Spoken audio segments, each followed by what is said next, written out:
Well, good morning, Indiana. Welcome to Who's Left This Week, the unapologetically progressive Sunday morning show for the Hoosier State. My name is Scott Aaron Rogers. I'm broadcasting from Bloomington. We've got another packed week in the news to discuss. I've got a couple great guests here with me, but real quick before we get into that, a quick ask. This is an independent media project here. We don't paywall any of our content.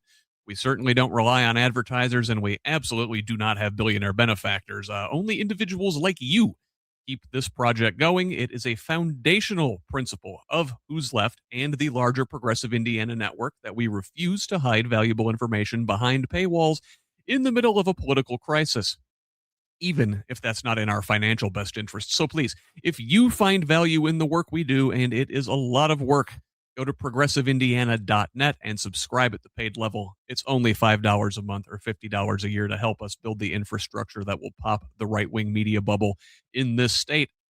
And listen, if a paid subscription is not in the works for you right now, that's fine. You can still help out by liking and sharing on social media, commenting, leaving reviews. That's a big one. Providing feedback, forwarding things to your friends. You get us whenever you can. Mostly, we just want you here in this community of Hoosiers dedicated to making this state and its government work for all of us, not just the elite few. Please join us. Now, follow me personally on most of your social media sites at Who's Left. That's HOOS Left. And on Progressive Indiana Network, you can find us on most of your sites at the full spelled out name. On Blue Sky and TikTok, it's PIN Indiana. Please give us a follow wherever you're at. Tell the others. Let's build a radically democratic Indiana together. Now, let's welcome our guests this week. Returning to the show for the first time in a couple months, our good friend and candidate for Congress in the 8th Congressional District. That's a big development since last time. There's Tabitha Ziegler. Tabitha, welcome. Hi, thanks for having me. Hey, tell the folks a little bit about yourself. Oh, geez. I am an autism advocate. I have a podcast called Steering Down the Storm, Autism Advocacy in America. I'm basically just an all-around advocate for everybody. And I decided to run for Congress because I'd had enough of this shit. Well, haven't we all? Listen, just I thank you for throwing your hat in there and putting yourself out there. And it's a lot of work to run for anything, but Congress, especially in that massive district of yours, you are going to be all over the place for the next couple months. So best of luck with that. Now, our next guest here today has a much smaller district to cover, but still a lot of hard work. There's Michael Potter. Michael, welcome. Hey, thank you. Thank you for having me. Mike has been traversing House District 47, the one that's shaped like a duck from tail to bill, and he's there's the sticker. I've got one of those on the laptop, by the way. I gave you a little bit of an advertisement at our DSA candidate forum down here in Bloomington this past week. It was on camera the whole night. So tell folks a little bit about yourself. Well, that's what I'm going to be doing, is steering every conversation and how people can donate and volunteer for my campaign. So just be prepared. I'm running for Indiana House District 47, which includes portions of Johnson and Shelby counties. And I'm an environmental scientist, have been for 25 years, consulting for big oil, for industry. So I do work a lot in between the environment and industry, and making keeping our economy running when environmental disasters happen. And hopefully trying to prevent them from happening. Hey, if we can prevent it ahead of time, but obviously the accidents then show the gaps, and then you have to post engineer that. But yeah, there's a whole network of pre-planning for emergencies and engineering and all that kind of stuff. If as much as we can get out in front of it, the better. All right. Well, we've got some disasters to talk about this week, so let's jump into the news. And obviously, our biggest story is war, as I suppose that should be. So, we started last week talking about the joint U.S.-Israel attack on Iran, and this war, and we're going to call it a war, is only expanding. So, U.S. Gulf allies, including Bahrain, Jordan, Qatar, Oman, United Arab Emirates, Saudi Arabia, and Kuwait have all come under attack by Iranian drone and missile strikes in response to the U.S.-Israel attacks. In Kuwait, a couple of, three actually, U.S. jets were shot down in what they say is a friendly fire incident. There goes $500 million very quickly. Fortunately, everybody was able to bail out of their aircraft and survive there. NATO shot down a missile that entered Turkey's airspace. Azerbaijan threatened retaliation after Iranian drones stuck near their Nakhchivan airport, although Tehran denied responsibility. Even further out, an Iranian ship that had been participating in multinational exercises with the Indian Navy off the coast of Sri Lanka, which included American personnel. This was a multinational exercise. Anyway, the U.S. sunk that ship, their first confirmed torpedo strike since World War II. Meanwhile, experts are raising concerns over a war of attrition, with U.S. missile stockpiles potentially being depleted quickly. Now, Secretary of Defense Pete Hegseth says the U.S. has enough munitions to continue this Iran war, quote, as long as we need to, but Iran may be seeking to deplete the expensive and time-dependent missiles and interceptors with swarms of cheap drones. Now, unprepared for these drones, the U.S. and partners are seeking Ukraine's help.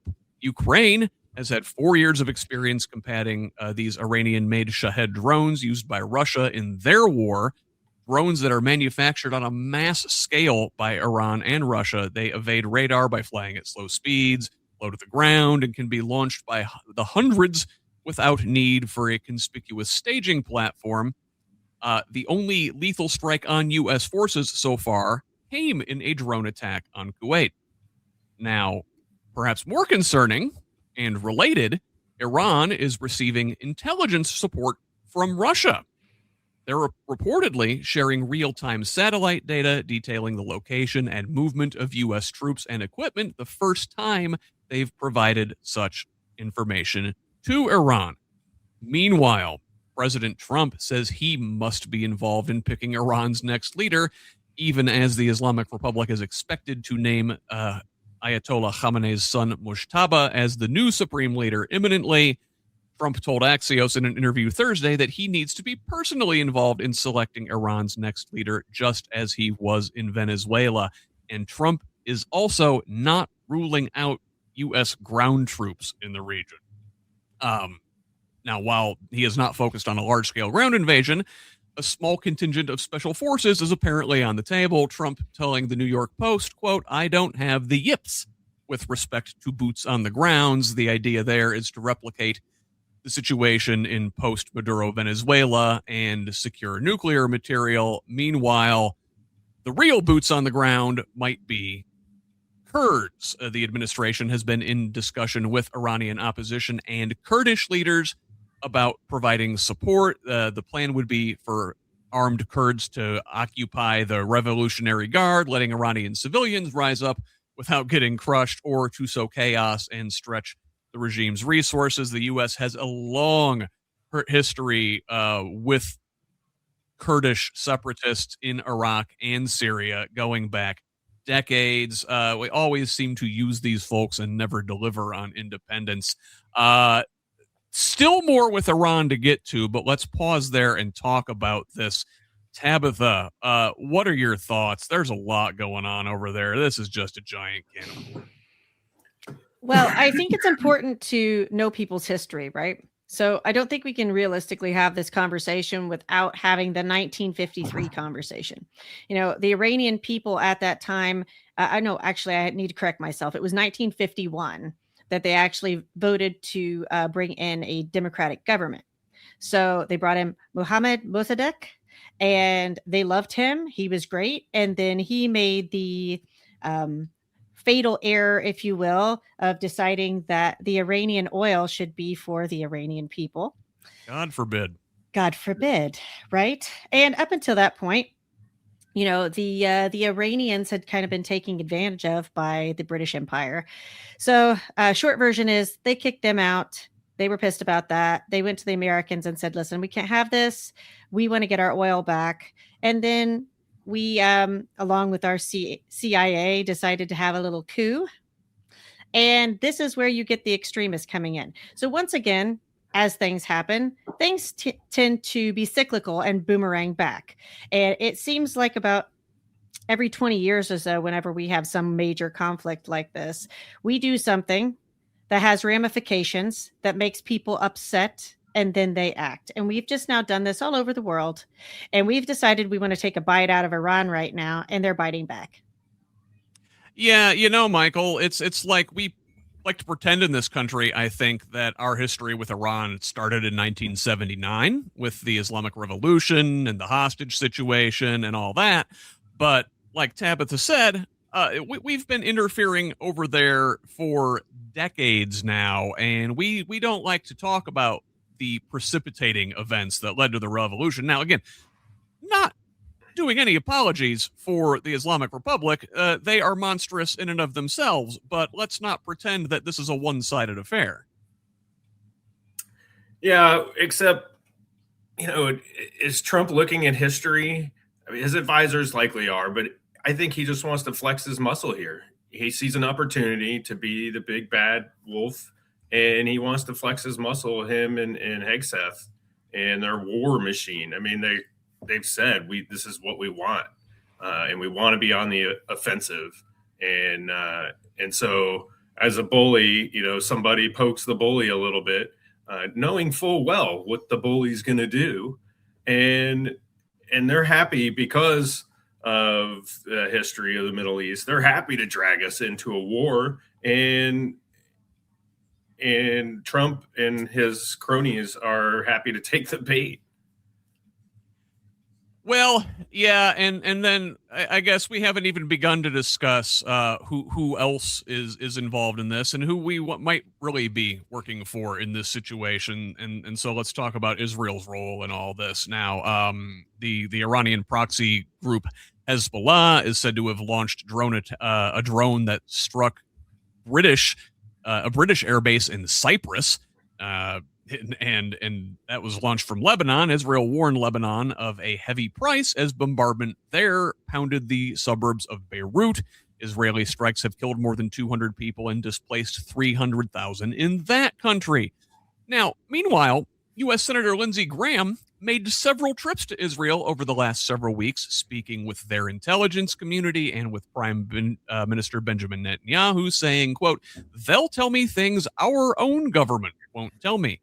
Along with a former Bush speechwriter and a retired general turned Fox News contributor, Graham was perhaps the most prominent voice in Trump's ear pushing for this conflict. Now, Secretary of State Marco Rubio made remarks suggesting Israel walked the U.S. into this war, that they planned on striking first, and that we went along to prevent retaliatory attacks against American assets in the region. Even quote-unquote America First MAGA influencers like Matt Walsh, Mike Cernovich, Megyn Kelly, Eric Prince, and Steve Bannon are all expressing doubts about the necessity of this conflict. And perhaps most concerning, we saw this week that U.S. troops were told by some that this Iran war is for Armageddon. According to the Military Religious Freedom Foundation, the organization has been inundated with messages by concerned members of the armed services complaining of commanding officers injecting apocalyptic Christian theology into their statements to troops. One commander is claimed to have said that President Trump was, quote, anointed by Jesus to light the signal fire in Iran to cause Armageddon and mark his return to Earth.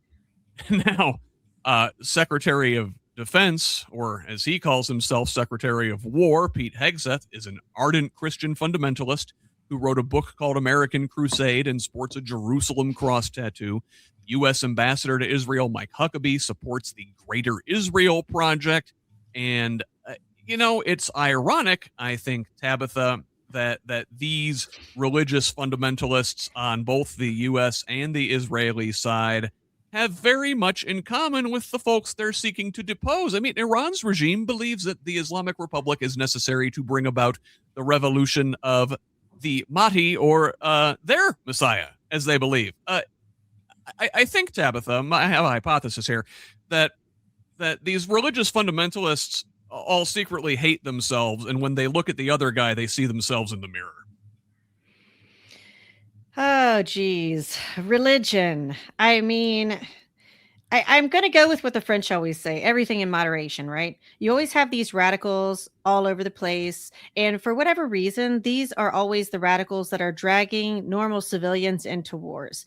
So, in that way, we have that in common right now with Iran. We have an extremist government that has some, main players that have some extremist thoughts, but that does not represent the broader voice of the American people, much like Iran. You do have extremists in Iran, but the broader scope of the Iranian people are not extremists. They're just normal people like you and me trying to live their lives, going to school, going to the grocery store, and all of this. And then you have these wackadoodles that decide, right, we just want to play battleship with the entire world at the expense of everybody else. And Michael, what's the extremist Jewish supremacist ultra Zionists that lead Israel, the Netanyahus and the Ben Gavirs and the Smotriches and these guys are seem to be, they have this relationship with these American Christian Zionists who want the all of the world's Jews in Jerusalem so that the rapture can come and then either convert or kill them all. Like, these folks are using each other, and like Tabitha said, we're all caught in between. Yeah, I mean, it's hard. It's hard to have an explanation, right? That's not where we come from, as the three of us on this show right now, and so I know my brain isn't wired that way to think about war and harm to others, and we try to negotiate. And and I think the time of the war, and again, I think Trump kind of has in his head that it's the early 1900s or even the mid 1800s or something, and we need to have troops marching across the land in formation, and that's what is a sign of strength. And obviously, that's not. It's maturity and thought and negotiation and understanding the religious implications, but able to work through that. And we just don't get that. We don't have a diplomat in the White House or maybe anywhere near the White House right now. And so, it's in some cases, it's hard to speak to that fundamentalism. And it seems like, the longtime Israeli fundamentalists are stoking the fire with what they're seeing in the U.S. leadership right now, and really taking advantage of their lack of forethought. And speaking of diplomats, Scott, you mentioned Mike Huckabee. I think it's important to mention that conversation that he had with Tucker Carlson about Israel can take the entirety of the Middle East from the Niles River to the Euphrates. This is not someone that should be representing our interest in the Middle East, especially right now with that sort of inflammatory language. And nobody really seems to be paying a lot of attention to that sort of thing.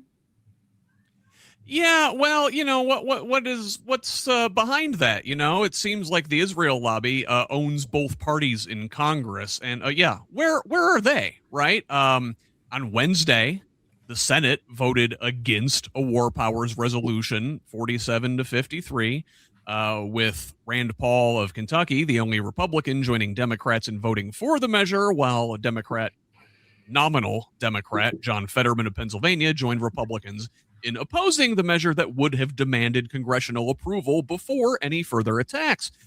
On Thursday, the House did the same thing, rejecting a war powers resolution 212-219, with Republicans Thomas Massie of Kentucky and Warren Davison of Ohio voting with Democrats, while these four quote-unquote centrist Democratic clowns, Representatives Golden of Maine, Cuellar of Texas, Landsman of Ohio, and Vargas of California, joining Republicans in opposition. Now, those four, along with New Jersey Representative Josh Gottheimer and California Representative Jimmy Panetta, introduced an alternative resolution that would give the administration 30 days to end hostilities without Congress weighing in. But now, I'm no mathematician, but I understand if you take the 4 away from the 219, that leaves you 215. And if they would have voted for this resolution, that 212 becomes a 216, and this thing would have passed. So Democrats are not much help here. And if you look at some of the more prominent Democrats in the Senate, they're not ruling out giving more money to the Trump administration for this Middle East war. The Pentagon could send a supplemental funding request for as much as $50 billion to Congress as soon as this week. Now, Senator Chris Murphy of Connecticut says, good luck. What Democrat is going to vote to fund an illegal war? Well, these Democrats, apparently, Senators Jack Reed of Rhode Island, Gary Peters and Alyssa Slotkin of Michigan, and Tim Kaine of Virginia, with Slotkin saying, I mean, we're in it. So, Tabitha, by that logic, Trump can do whatever he wants, and then, well, we're in it, and then Congress just has to go along with it? What the hell? So I want to bring up something that I think is important, especially for Hoosiers right now, whenever they're continuously taking money from us and telling us to cinch our belts, and also being that these are the places that they come en masse to get soldiers, are places like Indiana. We spent, I think it was $21 trillion on the war of terror since 2001, 2002. $20 billion could have solved the homelessness crisis in the US. So 21 trillion, 20 billion. So right now, you're trying to propose to the American people who are already cinching their belts. Listen, we're already in it. We need to give them more money. Says who? Says who? Who says that we can't withdraw? I mean, on either side right now, the American people are saying no. It doesn't matter whether you're a Republican, a Democrat, an independent, a progressive. Everybody's saying no, because everybody's saying, listen, they've now closed the Strait of Hormuz. That is having worldwide implications, right? So what are you going to do with these people, like us, for example? We're not even, if you want to talk about the nationalist perspective, right? For the serious nationalists out there, these people that are in their own camp are saying, no, we're not doing this. We've sent our sons and daughters over there for generations, basically, fighting Israel's wars for them, essentially. Like everybody's in the till. I don't know how many congressmen or senators that we have that aren't taking AIPAC money. And how can these people represent us and then come back to us and tell us what we should be doing with our own money, but we should not be providing for our own citizens? And meanwhile, nothing against the Israeli people in general, right? But how do you tell the American people to continue to flip the bill so that they can have free healthcare, free higher education? Their, life expectancy is higher than ours. And yet you want us to continue to send our sons and daughters to get their asses blown off in the Middle East. No, thank you. Yeah. Michael, thoughts? Yeah, I mean, I think politically, we're kind of fighting the same thing here in Indiana, is that we're making some progress, for on the left, for people that are going to speak out. We have a small group in our legislature right now, and we're trying to build on that. We've had a successful recruiting season, and we'll see how the elections go. And then you have someone like Ballard coming into the independent centrist role here, and that's the kind of people that end up going, well, we're in it. No, we need people on one side or the other. I mean, but now it's on the left right now to say, not be afraid to take a stand, and they're not taking a stand. That's not governance. That's just throwing up your hands and like, oh, I didn't know this was going to happen if I was elected. Like, that's why you were elected, to step up for the people. Say something, do something, hold people accountable. Unfortunately, they pull the money. Are Hegseth and Trump going to actually back off, or are they just going to go find money somewhere else and, sell out to the next dollar around the world? And let me remind you guys, we've been in those wars forever. Like, you're not going to tell the American people right now, oh, we'll be there for a couple weeks. We'll be there for a year. Bullshit. The entire American public knows it's bullshit. Like, if we put boots on the ground, we're going to be there for decades, fighting another endless war. Like, people don't want this. We cannot have people in there right now that are saying, let's do something that the American people don't want. Well, on the campaign side, ahead, Trump just said, no wars, no wars. I'm going to bring people home, America first, Yep. da, da, da, da, da. And that was one thing where it's like, oh, I could see how you would win if you're saying, let's have a strong homeland and get out of these wars, and we don't need people there. And then, people ask, well, why are you so upset with Trump? Because he goes 180 degrees from the things he said. And we that did not vote for him kind of knew that going in, like, oh, this is campaign rhetoric. But I like when people ask me, like, how come you're so upset? Because he said he was going to do the exact opposite. And that's what people, when you ask him, why did you vote for Trump? Because he's going to get us out of these foreign wars. He's going to bring things back to the U.S. and have a strong national homeland. No, he's not. He's going to sell out to the dollar, just like everyone else, and try to and also I think he has this the bully complex where he wants to be the strong man of the world. Well, look at the money that they're dragging in, right, Scott? Like, his family's making money hand over fist on the backs of the American people, and now you want to double down and put war on top of it? Are you crazy? He's just a liar.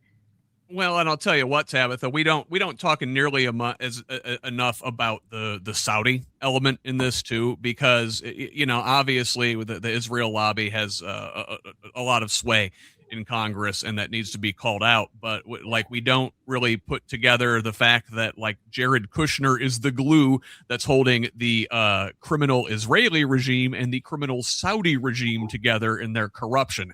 Now, like you said, Americans do not want this, right? A poll this week from NPR, PBS News, excuse me, and Marist found that 56% of Americans are in opposition to the war, with 44% in support. Frankly, I think that even that 44 seems too high.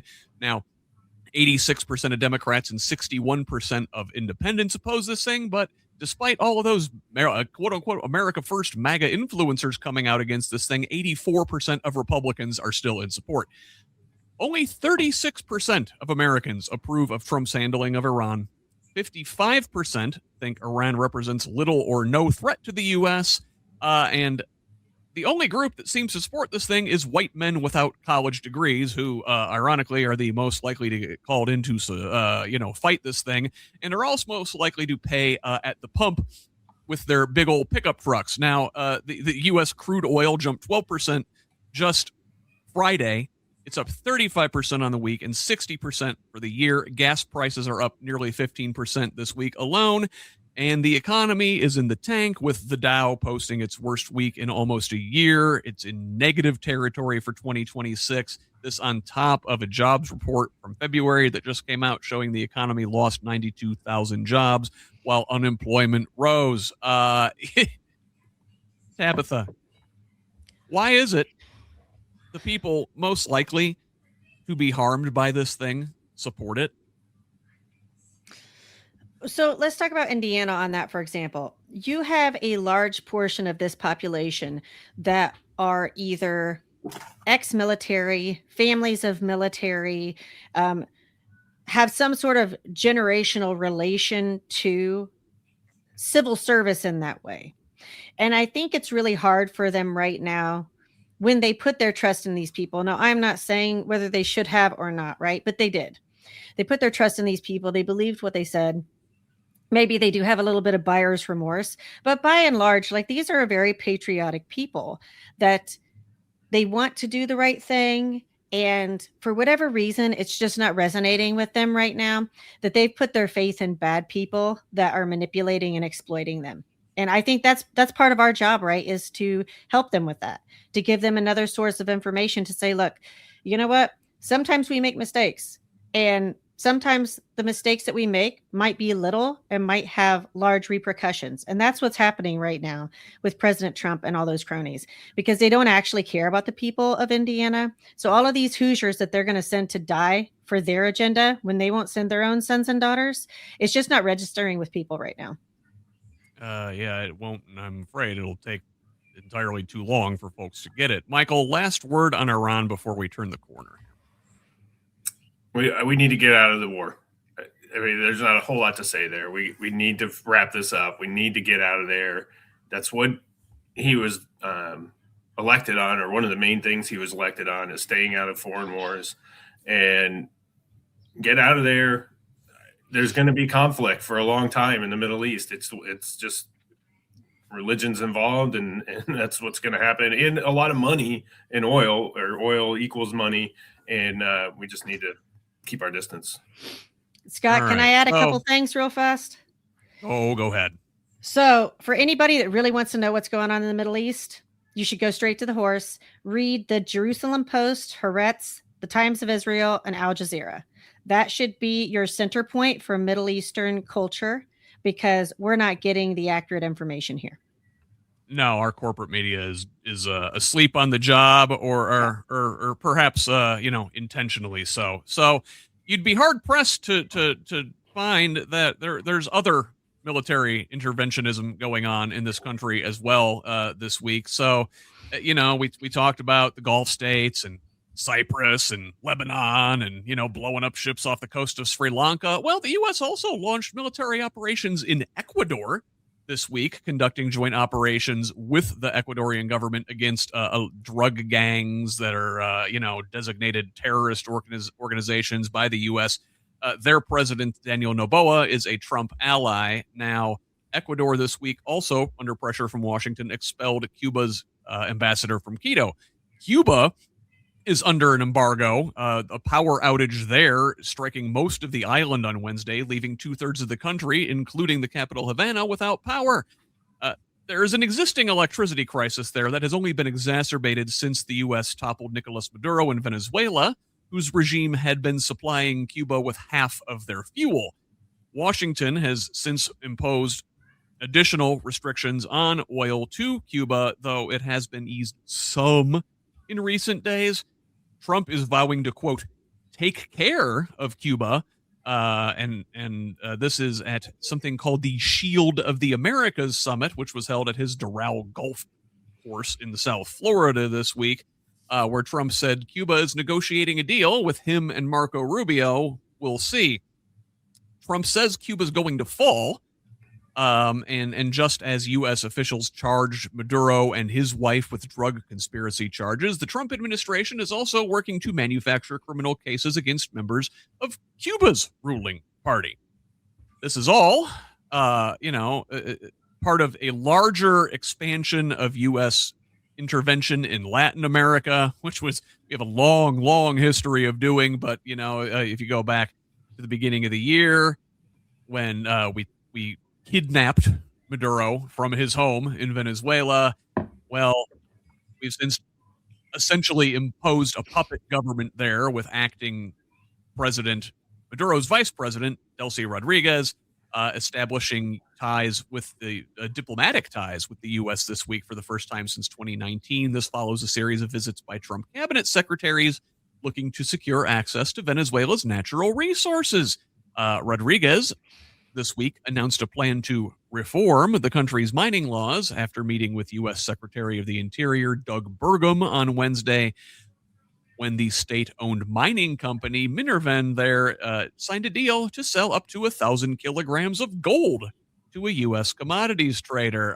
Boy, there, Tabitha, looks like some self-dealing, some self-enrichment. I know Rubio's had a boner to go to, intervene in Cuba for as long as he's been alive in public office. What's going on here? I think it's important to note that anybody that had any substance militarily, we have now ousted from our military. So the people that are in charge right now, they don't know what they're doing. And we are just going around starting little fires everywhere. Like you mentioned, we have far, far too many injections of ourselves into Latin America. People want to talk about the immigration problem right now. That is, a direct relation to the things that we have done the past 40, 50 years there. We have no business going into Venezuela, removing their leader. We didn't really have a plan. We, put that country in a worse state than it was before. And we're just replicating that all over the world. And Michael, this has been going on not just decades, like Tabitha. This is going on a couple hundred years at this point. If you go back to the Monroe Doctrine from like 1820 2023 or something, the U.S. has been intervening in Latin America, calling it our backyard. We always talked about how, this was, we don't welcome European colonialism in our hemisphere, but it was really like, we get to do the colonialism around here. Yeah, exactly. I think they've taken advantage of the immigration issue and the drug issue to start poking around. I'm okay with policing our shorelines for bad actors, but it would be nice to have a plan. And I don't need to know the plan. They don't need to come out to the press with the plan, but show us that you're not acting on pure emotion and the emotion of the U.S. to say you're going after drug dealers and immigration issues. As Tabitha said, it's our war and our conflict causing that is part of the problem with people having to flee their homeland for safety. You can see it's about mining and minerals and oil, and again about money, and our leadership right now finding an opportunity to be a bully somewhere else. They think, these guys, and we've heard them time after time, they think if we flex our muscle, people are going to bow, and they're not. They're going to fight back, and there'll be a lot of damage. Yeah, sure, we'll win, but at what cost? Our own troops, their people, innocent people. We're all one human race on the planet. Why there is nobody that's more expendable than anyone else, and the governance shown by our current administration is horrible. Well, this is also a supply and demand issue, right? The reason that we have a drug problem is because people want the drugs. Yeah, so they are supplying all the time. Yeah, they're supplying us. And then we have examples right now, even say with like the marijuana industry, Illinois, right? Like they've decided, okay, maybe it's a good idea for us to legalize this. Maybe we should have larger conversations about how that affects people, why we should do it. Like get to the root of what the problem is rather than just place the blame on someone else and say, oh, right, we actually have a problem here. It's like having someone that has a coke problem and then not offering them rehabilitation services. Right, just take it away and let them suffer through the withdrawal. It's just crazy. If they bounce back, then it's their fault. It's like, we know that's not how it works anymore. Yeah. Paying attention to the news these last 10 years or so, I need some drugs, man. It's bad out there. It's bad. Well, the legal stuff that's regulated in Michigan and Illinois, you just do need a little road trip. Indiana would do well to take an example from the states surrounding us, because the only thing we care about in Indiana is money, apparently. And we could just check those numbers and then ask the Hoosiers what they want to do, and they will tell you. But for whatever reason, we've got this strong white Christian nationalist problem here. And, we don't care about raping kids, but we care about weed. Yeah, or donations and funding from the Epstein class and the takeover of our public utilities, all for money, but not marijuana, not cannabis. There you go. Yeah, and we'll get to come to the Indiana news in the back half of the show, and we're going to touch on a couple of those themes in that segment. But right now, let's look at some other states where we had elections this week. Now, in Arkansas, North Carolina, and Texas, the first primaries of the 2026 election season were held. In Arkansas, Democrat Alex Holliday won a special election to replace Republican Carlton Wing in the state's 70th House District, defeating businessman Bo Renshaw by a 57 to 43% margin. Wing, who had defeated Holliday by 2 points in September 2024, was appointed head of Arkansas PBS last September. That, by my count, is a 16-point swing toward the Democrats since then. Democrats have now flipped 9 seats in state legislative special elections, 27 seats total if you include last year's Virginia and New Jersey legislative races. This is, under Trump, too, while Republicans have flipped a total of 0 races. Democrats are on average running 13 points ahead of 2024 results. Now in North Carolina, Former two-term Democratic Governor Roy Cooper won his primary for U.S. Senate, advancing to take on Trump-endorsed former RNC Chairman Michael Whatley in a race to replace the retiring Republican Senator Thom Tillis, who has become a bit of an outspoken Trump critic in his lame duck era. But the big races this week were in Texas. In the Republican senatorial primary there, incumbent John Cornyn has been forced into a runoff against State Attorney General and MAGA extremist Ken Paxton, who was previously impeached, though acquitted, on corruption charges and accused of infidelity by his state senator wife. On the Democratic side, State Representative James Tallarico defeated Congresswoman Jasmine Crockett outright, securing 52% of the vote in a three-way race there. So he will be able to campaign unimpeded while Republicans go to a runoff in May. Now, there were some hiccups with the voting. In Dallas, county Republicans opted to abandon countywide vote centers in favor of precinct-based voting, which forced Democrats to do the same. This caused hundreds of voters to be disenfranchised. Having been turned away and redirected, many of them were unable to meet the 7 p.m. Voting deadline. A court ordered polls to remain open until 9, but the Texas Supreme Court stayed that order, rendering those votes cast after 7 o'clock invalid. Now, despite these snags, the state recorded record high turnout for a primary, with 24% of all registered Texas voters participating this year, compared to 17 to 18% in the 2018 and 2022 midterms. More Democrats turned out than Republicans, notably for the first time since 2020, when that year Democrats had a presidential primary driving turnout. Now, also in Texas, Representative Tony Gonzalez ended his reelection bid after admitting to an affair with an aide. One of his staffers later killed herself, unfortunately.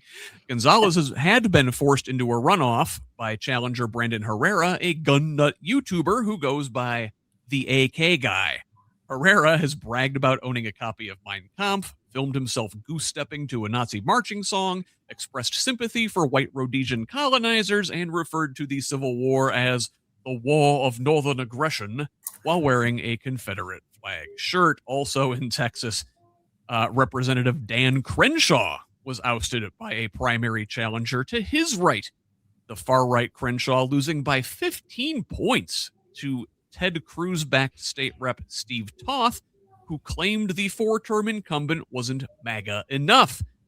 Crenshaw, a Navy SEAL who lost an eye in Afghanistan, had the temerity to criticize Trump for refusing to admit defeat in 2020. Apparently, the guy with the eye patch wasn't an R enough. Now, thank you. Meanwhile, outside of Texas, there are other Republicans who will not be coming back to Congress. Two-term Montana Senator Steve Daines announced his decision minutes before that state's filing deadline on Tuesday, endorsing U.S. Attorney Kurt Alme for the seat. And Republican Representative Darrell Issa of California says he will not run for re-election. His district was redrawn after the passage of Prop 50, California's redistricting measure. And let's take a break there. I've got some more election stuff, but let's talk about Texas. Tabitha, Tallarico, Crockett. What do you make of that race? There was a lot of talk about it going in, especially Tallarico had a late surge with the publicity from his appearance on Stephen Colbert. Crockett had appeared with Colbert previously, but, right at the deadline, that was a bit of a controversy. And then, you're seeing folks in the aftermath accusing Democrats of, misogyny and racism and not choosing Crockett. What do you make of this? We would not be doing ourselves any favors if we did not have the patriarchy conversation. And I think that it's important to have, because I liked both candidates, right? But it is quite telling that once again, we pick a white male. And like I said, I like the guy well enough, but I just kind of feel like there is a portion of it that falls into this whole like angry Black woman that I don't think we should be having, because she's very intelligent. She was very capable. I personally, as a woman, as part of the LGBTQ plus community, I can see where that would happen. I could see where people are like, right, we think she's smart enough, but we're just not quite sure we're ready for it. And these are like similar conversations that we're having back in the Obama era, right? Was like, I don't know if America's ready for a Black president. So I think in Texas, this was another overlap of that, of like, I don't know if Texas is ready for a Black empowered female, right? I do not think we're doing ourselves any favors if we avoid having that conversation. Yeah. Now, Michael, there's a couple things there, because this is an interesting dynamic. I mean, now Crockett has been a very effective communicator in Congress. One of the folks who's standing up to Trump most vociferously. She dragged Marjorie Taylor Greene really well. I mean, she's very, very popular, very, very capable. But the dynamic in this race is different in that Tallarico, in many ways, sort of ran to her left, and so the electability argument kind of gets flipped on its head in a way. I mean, now certainly the I guess I don't know enough about Texas, but I can say from Indiana, man, is Texas ready to elect a Black woman to the Senate? I don't know, but also, like, I hate the electability argument because I do want to see a fighter. But it seems that Tallarico, in many ways, outflanked her as the quote-unquote fighter, at least on an economic perspective. I don't know if what you make of this race, Michael. Well, you have to correct me. I don't know all the timing of everything, but my feeling from being outside of this race was that Tallarico's been working on this Senate race for quite a while, and it was, in relative terms, more recently that Crockett got involved. And really, in my feeling in my head, it's kind of been his seat to win or lose. And I was a little confused. And we have some of this going on in Indiana. Like, why did she decide then? Like, it felt like he had a pretty good platform, a pretty good representation. I mean, it is a man. He does use a little more Christianity in his thought process, not more than his constituents, but just more than a lot of Democrats or others on the left. But yeah, I didn't understand why she jumped into this race when I felt like she had a safe space, not maybe the right term, but a good spot in the House. And all that said, yeah, I mean, we had two good candidates fighting it out. I definitely understand the misogyny and that people aren't ready for women to lead. I see it right in my own household a little bit, and I've even had family members say, like, talking about Kamala, like, I'm just not ready for a woman to be in charge. Like, really? Still? No. I grew up with a strong single mother. I've worked for women business owners, small business owners. I've had many women supervisors. So my whole life and career has been as peers and equals, or where I'm the lesser of the two. So it's sometimes hard for me to see because I've been given great opportunity to see strong female leadership, and it's a shame we lost. We've moved out. I hope she's able to get herself realigned somewhere and be involved. I will say this, though, and this is not a knock to you guys. It's just an observation. He was leaning heavy on the religion, and I'm pretty sure that Texas is pretty religious, like as a base, especially with such a large Hispanic population down there. He really leaned into that. So what I hope for him is, since he now is in that position, that he leans harder into the issues for women. What I don't want to see is him back off now, right? Like, if he's going to do this thing, he needs to go all in so that he can bring along the Crockett supporters and they can be like, okay, you know what? You proved yourself. But I think right now for the men, they need to double down and prove themselves to show that they're an ally to women and to, the different minority communities. And that's going to be his challenge now. Yeah. And to be fair, Tallarico talks about Christianity from a much different perspective than some of your Exactly. than the kind of Christian nationalist folks that we're dealing with up here.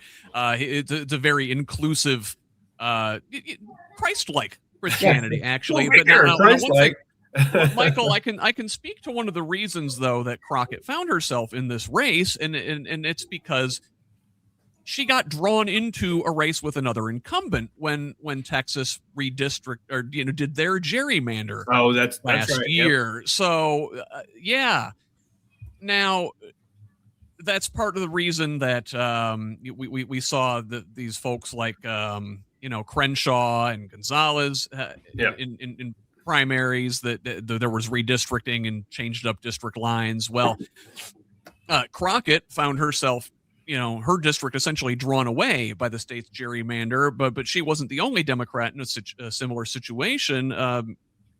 So Al Green, the fierce Democratic representative there, found himself in a primary against a much younger, also incumbent representative, Christian Menefee. Now on Tuesday, Menefee bested Green 46 to 44%, forcing a May runoff there.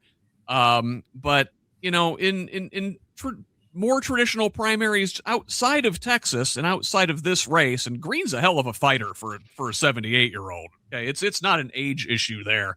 But in some of these other primaries, many older Democratic incumbents are facing younger primary challengers, and several of them are telling the kids to get off their lawn.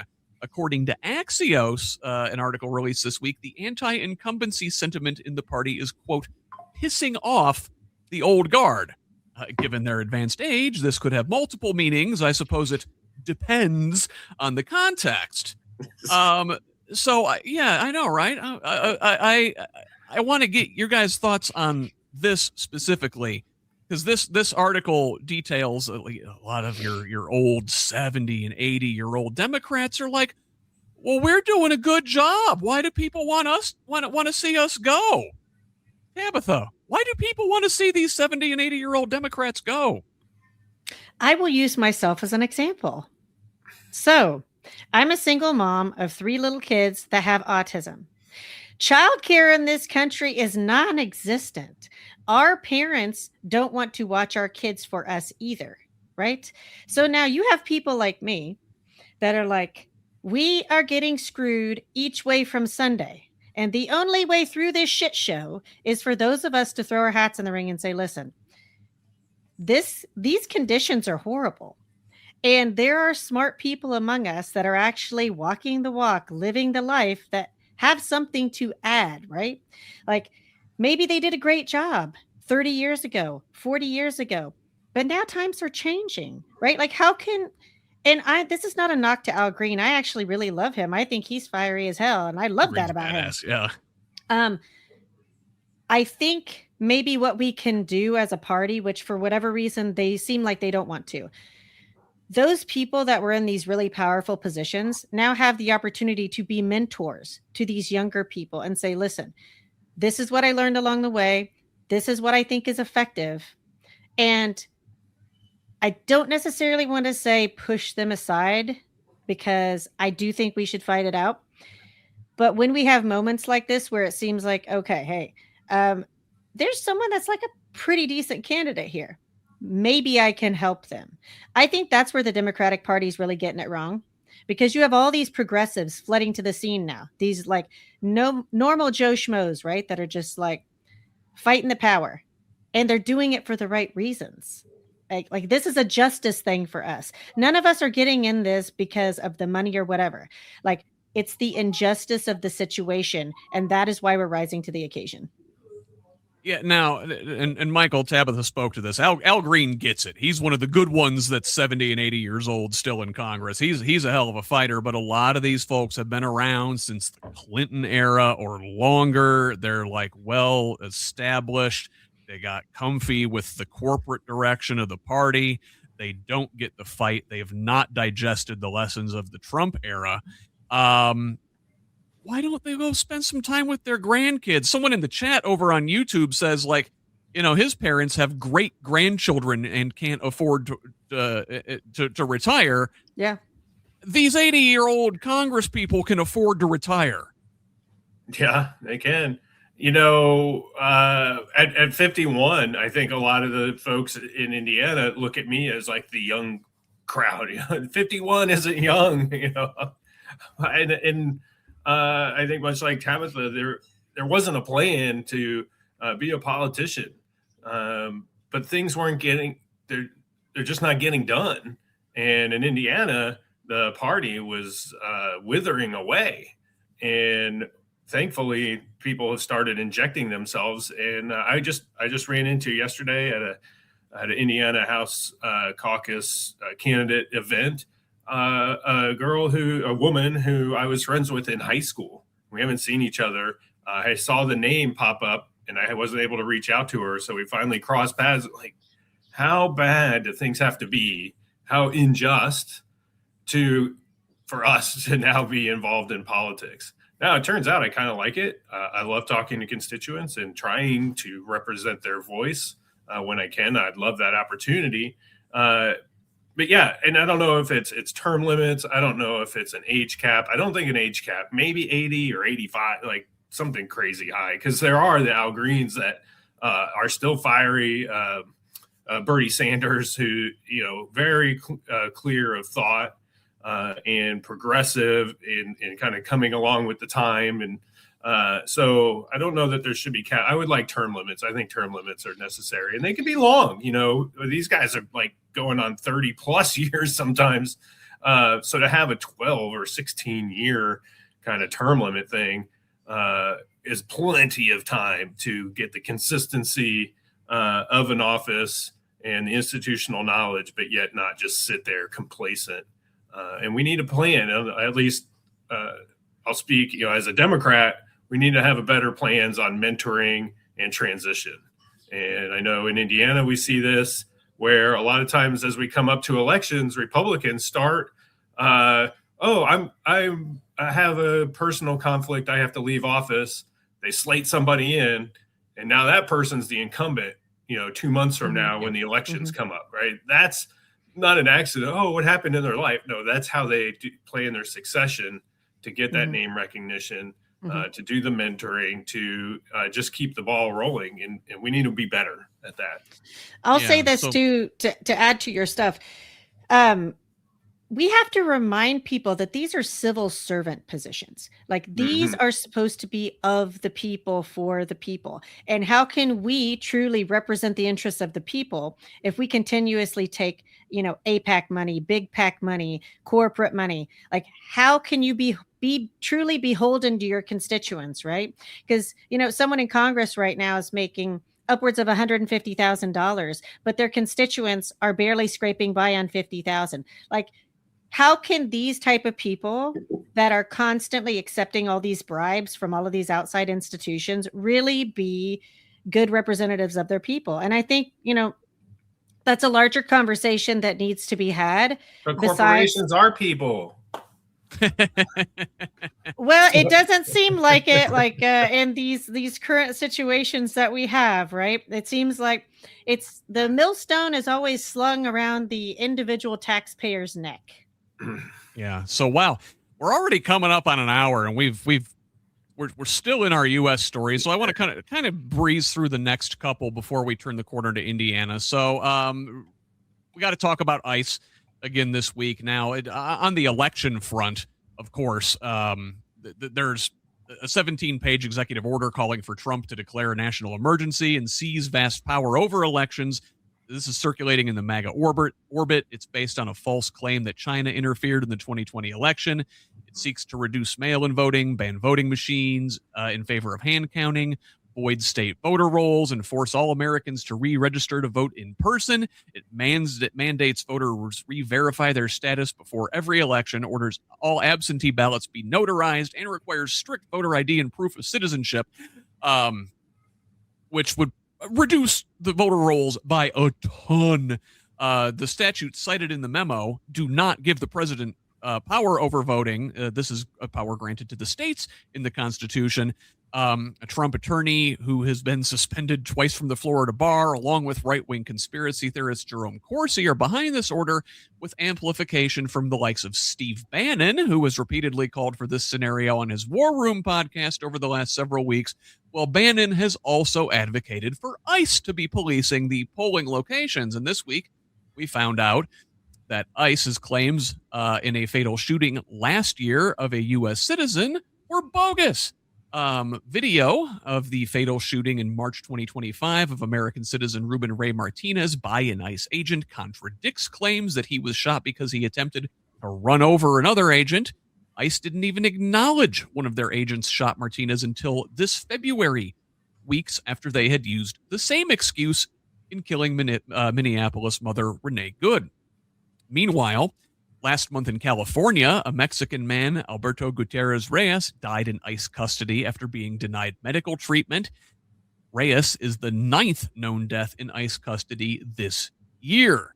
Now, head of ICE, head of the entire Department of Homeland Security, Kristi Noem, faced a good grilling in Congress this week over this and many other things. On Tuesday, Noem faced aggressive questioning from both sides of the aisle in a hearing before the Senate Judiciary Committee. Democrats pressing her over false assertions that Good and fellow Minnesota ICE victim Alex Preddy were domestic terrorists. Republican Tom Tillis dragged Noem for a solid 10 minutes, while Louisiana Republican Senator John Kennedy questioned her $220 million ad budget. Both sides questioned the agency's over-aggressive posture and tactics. The next day, on the other side of the Capitol, Noem faced grilling from the House Judiciary Committee, with Pramila Jayapal highlighting at least 18 instances of U.S. citizens being detained. Now, we also heard from an internal DHS watchdog this week saying Noem was systematically obstructing investigations by denying access to records and revoking the Inspector General's access to internal databases. Well, by Thursday, Noem was out. President Trump firing her as Department of Homeland Security Secretary, reassigning her as special envoy to the Shield of the Americas, that summit that we mentioned before, and announced she will be replaced by Oklahoma Senator Markwayne Mullin. Mullin, a former MMA fighter with a reputation as one of Congress's dumbest members, is smart enough to scheme. He has faced scrutiny for insider trading and conflict of interest, repeatedly violating disclosure laws, and being accused of flagrant conflict of interest, investing in companies that directly relate to his committee assignments. Apparently, Mullin's net worth has increased by something like $45 million just since he's been in the Senate. Tabitha, Noem out, Mullin in. Thoughts? Man, I mean, look at what we're working with. Honestly, I will say this. I had the opportunity to interview Nikayla Jasmine Thomas, who was running against Mullin, and I'm sure she's just thrilled that he's out. Who knows who's going to be trying to run against her? But for those interested in what's going on in Oklahoma, you should check her out. I think we've got a lot of really interesting characters, really young, progressive firehouses that probably are the only solution for pushing out people like this. I mean, Markwayne Mullins, what a joke. What a joke. And we just keep getting more of these type of people. So I think we should be paying very close attention to who we are voting for. Michael, brand new face on the same trash. Am I describing Kristi Noem, or am I describing this situation? Both. Yeah, I think that keep this short. It's just they felt like they needed to make a move, so they took one person, replaced her with the same person with a different skin, and on they go with the same agenda. So let's move on and talk about another corrupt agency under the Trump government, and that's the Department of Justice. So a couple things we got to talk about this week. Now, the DOJ says it's going to keep defending Trump's attacks on law firms 24 hours after saying they wouldn't. Under pressure from Trump, the DOJ also has been trying to prosecute the members of the Biden administration for his use of the auto pen. Well, apparently that's falling apart. Now, the House Oversight Committee has subpoenaed Attorney General Pam Bondi this week over her handling of the Epstein investigation.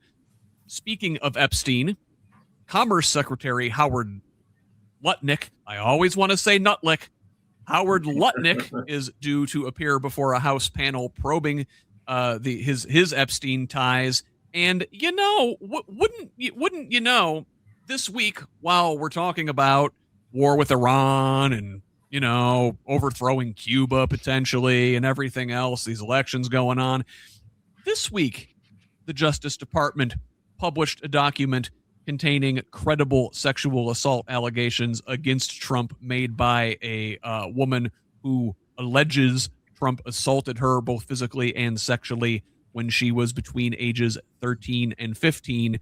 Those documents had gone missing. Isn't it funny, Tabitha, that this week is when they get published when no one's talking about it? I'm a mom and I have children. I cannot conceive of a world where people that have children do not care about this. You know, I think it's ridiculous that we're supposed to be one of the leading nations in the world, and yet it takes Poland to say, hey, you know what? We're going to expend resources to dig into this. We have documents proving that our president has allegedly several times engaged in, at the very least, inappropriate behavior with minors. And now we have this whole big Epstein racket and all of these seriously wealthy people that are friends with said person sort of getting off. Like, nobody's been arrested. I'm not shocked. I think it's disgusting. How can we put a person like this, that's supposed to be the leader of the free world, right?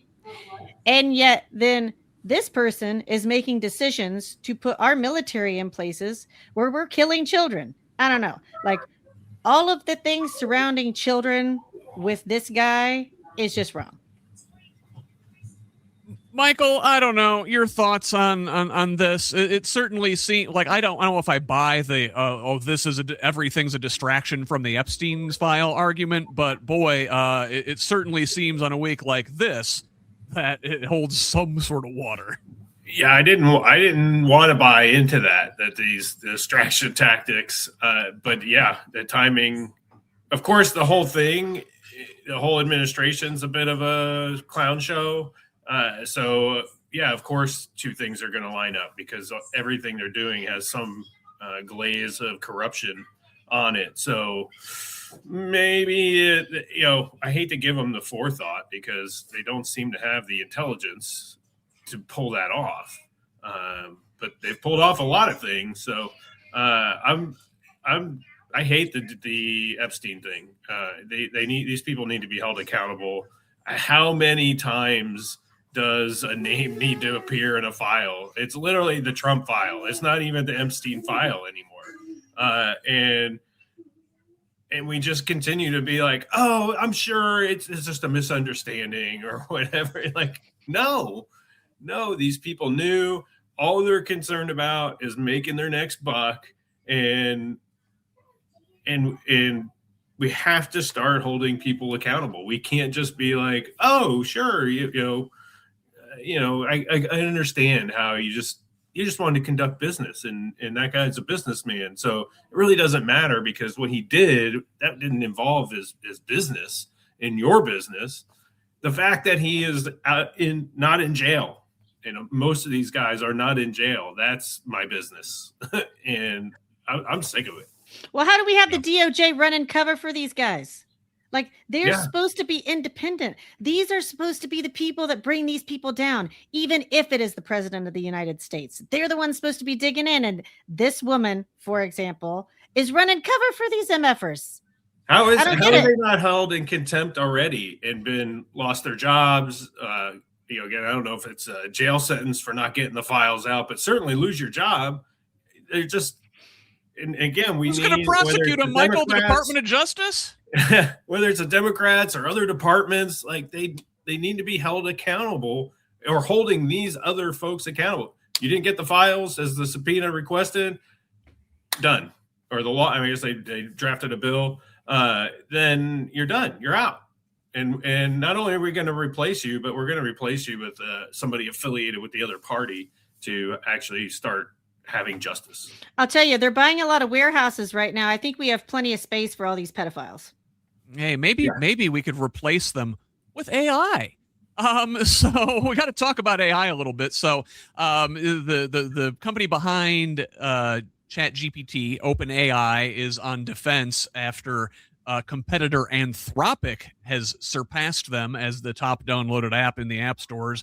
Anthropic says the Pentagon has declared it a national security risk after they refused to go along with the Pentagon demanding they be used for, quote, any lawful means. Well, Anthropic did not want to be used to surveil Americans or conduct strikes without human supervision. Now, OpenAI, again, that's the ChatGPT people, have sort of moved into this void after Anthropic has been kicked out of all government systems, apparently. And while Sam Altman, their CEO, says that they've made some changes to safety, based on these concerns, he admits that they can't control the Pentagon's use of this technology. Meanwhile, ChatGPT Health is a thing. And apparently, a new study shows that they under-triaged half of all medical emergencies in a new study. And meanwhile, researchers tricked another AI bot that prescribes medications into overprescribing. Schools are using AI counselors to track students' mental health. Is that safe? I don't know. All of this. Meanwhile, Trump this week announced an AI deal that he says will lower electricity costs. It's supposed to shield consumers from the rising bills that go along with the AI over-consuming, being very energy dependent. I don't know. There's reason to doubt this, but what do you guys think of the AI news this week? There's a lot going on, and actually it's going to bleed into our Indiana section here momentarily. Tabitha, Anthropic, the Claude is their AI bot, has surpassed ChatGPT. People are dumping ChatGPT in droves because they're getting in bed with the Trump administration. Meanwhile, Anthropic is making somewhat of a stand. I mean, I guess, is it enough of a stand? What are the ethics on this regardless? What do you think? In the world of people like Elon Musk and Peter Thiel, right? Thank God somebody has some sort of a conscience, honestly. I mean, I have to at least give them props for that, because there are so many people just running amok and geez, I don't even know what to say about these people. They're not human. They're not human. So at least the Anthropic people are like trying to be human. And Michael, I don't know. Did you see this one about the medical triage thing that first of all, if you're having a medical emergency, don't ask ChatGPT. Don't ask AI. Get a hold of a real medical professional, please. Didn't we do this once before with WebMD when we were all diagnosing ourselves when WebMD first came out? At least WebMD over triaged. It always told you were going to die. You were always going to die. Exactly. Everything it finished off with in potential death. AI as AI is not the solution. It's only as good as the input that goes into it. And if we're going to rush in and build all these data centers and just push this stuff out without any supervision or intelligent input, we're going to get garbage out. It's the AI itself is not intelligent. It needs intelligence put into it. Then it can work with it. But even as it processes, it doesn't know how to steer itself and what's intelligent or not. And it could just steer itself in the wrong direction. It's not getting the feedback, at least yet, of what, say in health, what's true health. So if it's RFK Jr. putting in what is healthy, I mean, we're going to get steered in the wrong direction. Well, we can't use AI at the expense of the human experience. I think that's what those of us really paying attention, that's basically what we're saying. And they want to but they want to. They think it's easy, hit the button, AI. It just doesn't work that way. Well, so AI and the data centers here sits right in a section I like to call the crossroads, where U.S. and international news intersect with Indiana news. And this week, a lot of AI stuff actually in the news here in our state. So in Monrovia, neighbors near a Google data center are skeptical of big tech's pledge, which we just mentioned in the Trump plan, to pay the energy costs. So the plan includes something called the Ratepayer Protection Pledge, which commits AI companies to covering the full cost of electricity generation rather than leaving other customers holding the bag. Well, now residents there are skeptical, with their rates already going through the roof. But perhaps more concerning is how they're going to generate their electricity. So according to Citizens Action Coalition, Google filed for a Department of Environmental Management air permit for 179 diesel generators at this Monrovia data center, as well as an equal number of diesel storage tanks. Now, they say this is for backup generation, but if the utilities can't keep up, and, all accounts say they are not going to be able to keep up if these things keep growing at the current rate, they're going to be firing up all these diesel generators and, number one, just burning all those fossil fuels, and number two, spewing the emissions into the air across the state. Now, it's not just the rural areas like Monrovia. Residents in the historically black Martindale-Brightwood neighborhood in Indianapolis have also been trying to fight off a data center. Now, that one only has 36 reported diesel generators on site. What a bargain. On Wednesday, the Department of Metropolitan Development Commission delayed a zoning decision on the proposed development by LA-based Metro blocks. Last month, a Department of Metropolitan Development hearing examiner, Judy Wirtz Hall, recommended approval of the project, telling community members, "The public isn't my boss." Though we should note her position is that of an independent contractor, and she's paid via taxpayer dollars. Now, one man who can't say the public isn't his boss is Mayor Joe Hogsett, who is at least theoretically directly accountable to the people. Though the mayor has not publicly taken a position on data centers like the one in question, Indianapolis Economic Development Incorporated, a nonprofit established by his administration and chaired by Hogsett and helmed by his handpicked leader, announced their support for the project in an undated, unsigned letter. But hey, all these data centers spewing CO2 into the atmosphere in the middle of a climate crisis, it's fine. Unproven carbon capture and storage technology will save us, right? The EPA issued a permit for One Carbon Partnership to inject 13.5 million metric tons of carbon dioxide underground in Randolph County over the next 30 years. What can go wrong? Michael, I want to start with you on this one. And I want to sort of work backwards here with that carbon capture thing. This is unproven technology. We don't know if it's really going to work. We don't know if it can pull carbon out of the sky that's already been spewed into the atmosphere over the last 150 years. What happens if that stuff escapes? Well, it displaces oxygen, and so people could get injured if it escapes. That being said, I've actually responded to an incident where the Coke machine at a gas station, a line got cut, the CO2 feeder line got cut, and it filled up the gas station. And it was one of those small, you could walk in it, but it was kind of like that small, like single U-shaped kiosk kind of thing. And so with that release of CO2, it did not kill the cashier, but it did make him sick. The fire department came and they were a little confused, and the firefighter went in with his meter. And I don't know what was going on with their meters, but he came out and was like, "Oh yeah, I definitely feel dizzy after being in there." So yeah, CO2, you have to be really careful because it displaces oxygen.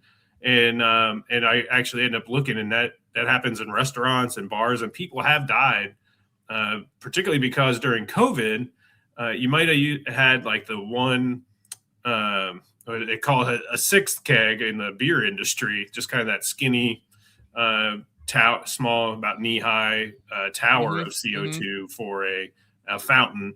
Well, during COVID, they didn't want to deliver as much. They didn't want to go inside, so they put the much larger 5 foot tall, kind of 2.5, 3 foot diameter tanks outside. So then when those lines or something went wrong inside, you weren't just releasing that small canister, but you could potentially be releasing a much bigger one. So all of that to say is we deal with a lot of harmful substances in our life. And it's not U.S. based. It's not Indiana based. It's just as humans, it's what we do. Not saying it's right, but it's what we do.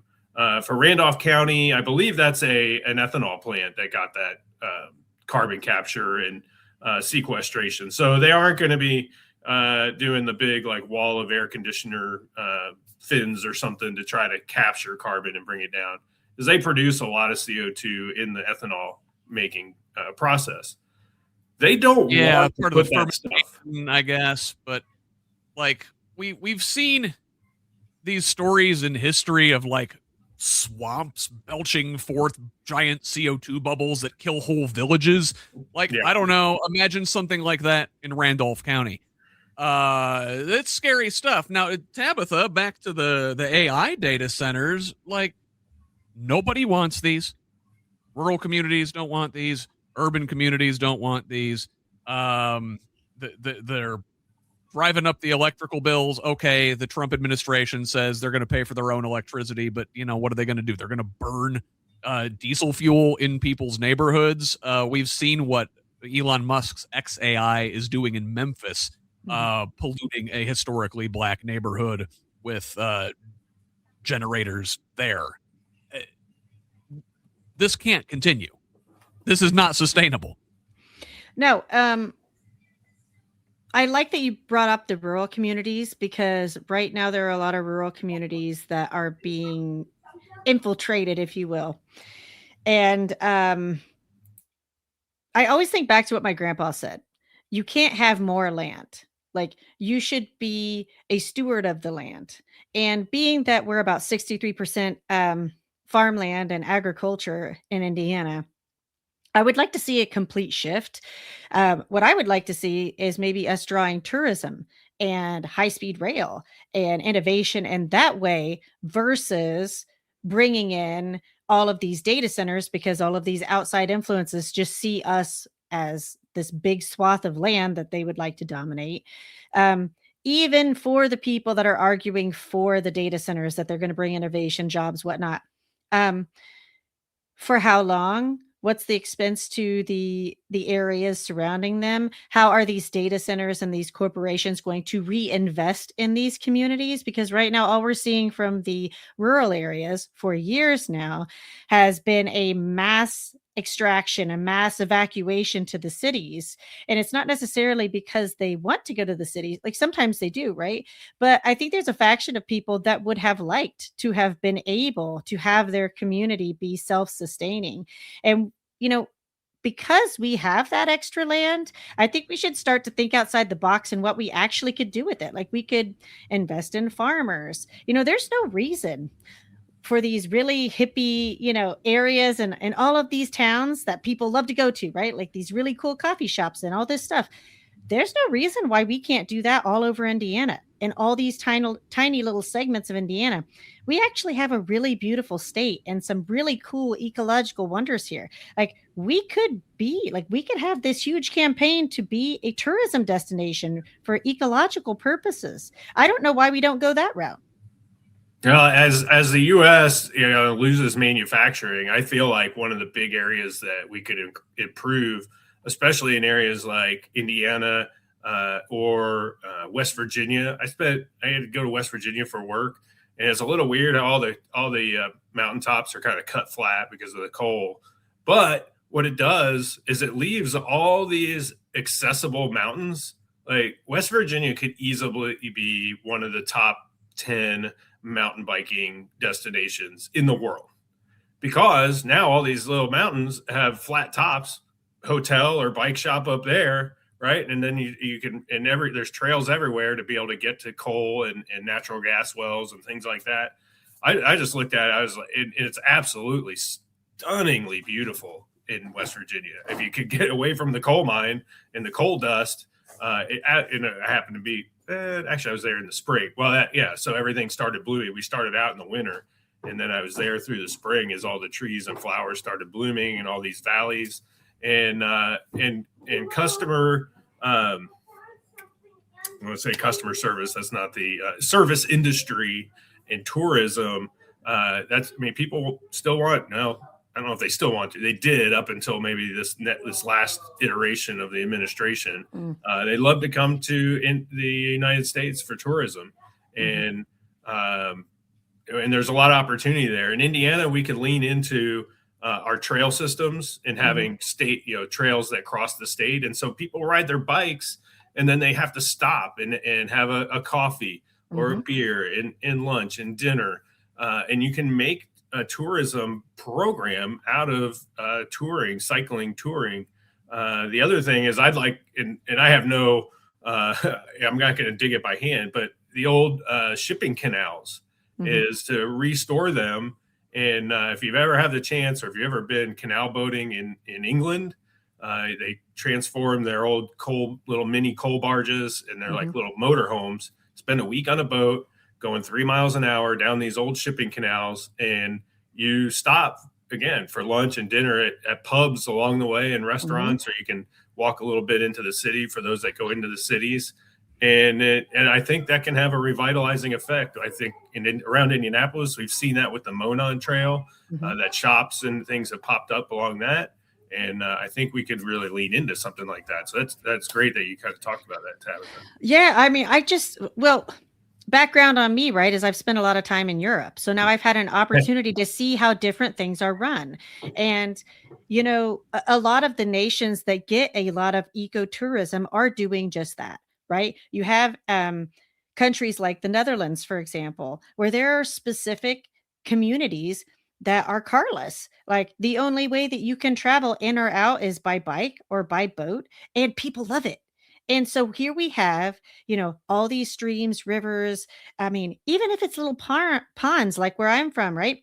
You can have these little farming communities that you can reinvest in the community by these city people coming and, oh, hey, we'll teach your kid how to fish. I mean, there's just endless possibilities for reinvesting in these small communities. One last word on AI real quick, Scott, is that, it's obviously intentional, right? They Senate Bill 1 from last year really gutted local government funding. And so then these data centers come in and how about, and they can undercut it, right? How about $1 million? How about $500,000? And these governments almost have to take it because they don't have a replacement for that revenue from our legislature and our governor gutting their funding, which just, it didn't make sense at the time. But now seeing these companies come in to fill that funding gap, which is a discount for them, they like to say, well, we're investing $400 billion in your community. No, you're not. You're investing $400 billion in your computers. How does that doesn't help the community? Start investing in the community through water programs, through the air programs. They are targeting underserved areas that don't have a voice. And so, folks, if you're watching, please get out on these protests. Go help your neighbors. Right now, it may not be your backyard, but it will become your backyard if we don't stand up and continue. We can have data centers, but they don't need to run on 178 generators. They don't need to consume all our water, and then they don't need to discharge polluted water back to our waterways. Those can all be mitigated. And they don't always ways to have to do be in this. the rural communities, right? Start putting the things, if you really want it, then the cities have to take some of this too. Same with like the solar and wind. The cities, they have to start putting these solar panels on the tops of roofs and whatnot. Like, you absolutely cannot put the entire burden on the rural communities.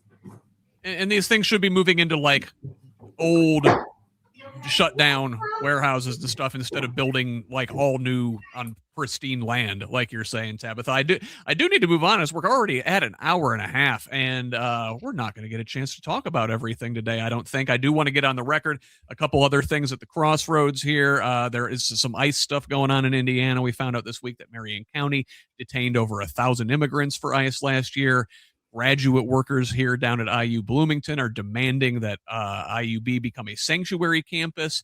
And Indiana Capitol Chronicle had this one from the Larger States Newsroom Project that some Republican states are getting pushback from employers on immigration crackdowns because it turns out they need to hire immigrants. Now, I did want to move on and continue sort of on this power generation theme, though, because this week, AES, the parent company of Central Indiana's large electric provider, AES Indiana, has agreed to be purchased for $33 billion by BlackRock subsidiary Global Infrastructure Partners. BlackRock, as you know, is private equity, or it's an investment firm that owns, stakes in everything.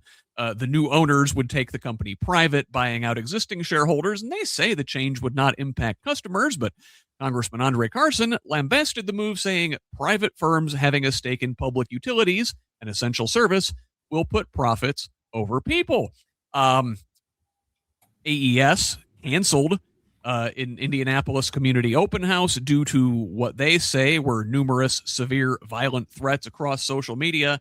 They had 2 more of these things planned for next week. Well, they canceled those too. And I can only imagine why people are pissed. As bills have spiked this winter, AES is essentially blaming individual customers for their increased usage and encourage them to review their energy usage online and discover ways to save. Tabitha,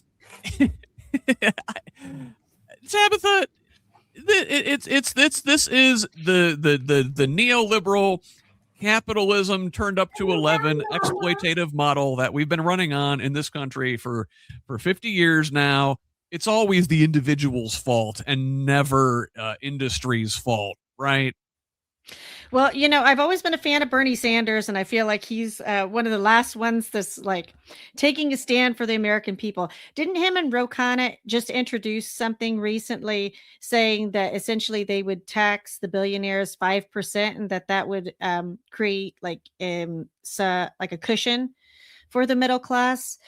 I don't have the notes in front of me. I just remember hearing something about it. I don't know the exact details either. I know Sanders has been talking about a wealth tax for some time, and we're hearing other folks start to toss this idea around. Elizabeth Warren's been talking about it for a while too. Any concrete proposal at this point is going nowhere with Trump in the White House, but this is definitely something Democrats need to be thinking about for 2026, 2028, and beyond. Now, Michael, it's bad enough that AES and utilities like it are publicly traded on the stock exchange now, right?